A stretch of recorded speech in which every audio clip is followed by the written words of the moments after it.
In the last home game, certainly the ability to carry 2 years of winning at home, a great achievement and accomplishment that they can certainly leave feeling great about and be part of something that that they built. That's a legacy.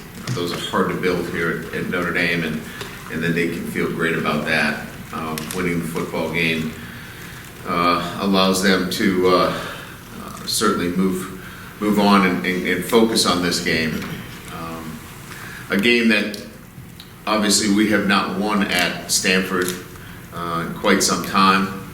So the focus is on playing well on the road against an opponent that certainly has our respect. As I mentioned, they have beaten us at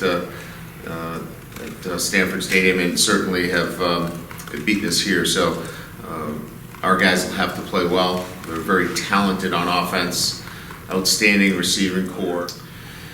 Well, I think there was a hint of that, in his special teams play. There was a physicality, and he wasn't. Afraid's not the right word, but there was never a time where we felt like he wasn't willing to really mix it up and play physical. So we knew that there was a guy that was willing to get in there and be physical. We saw that in his special teams play. And then in his limited snaps that he did in fact have out there, I thought we saw some glimpses when Drew Tranquil went down that he could do some things, even though, Jamar Keith was in there. We saw Asmar a little bit too. And then I just think, based upon his physical traits, I know that Clark felt like he could get him to do the things at the linebacker position that we needed. Yeah, it was. There's no doubt about it. And there were some growing pains along the way. But, I give him credit and his mom credit, growing up. And he's had to overcome a lot of adversity as a young man.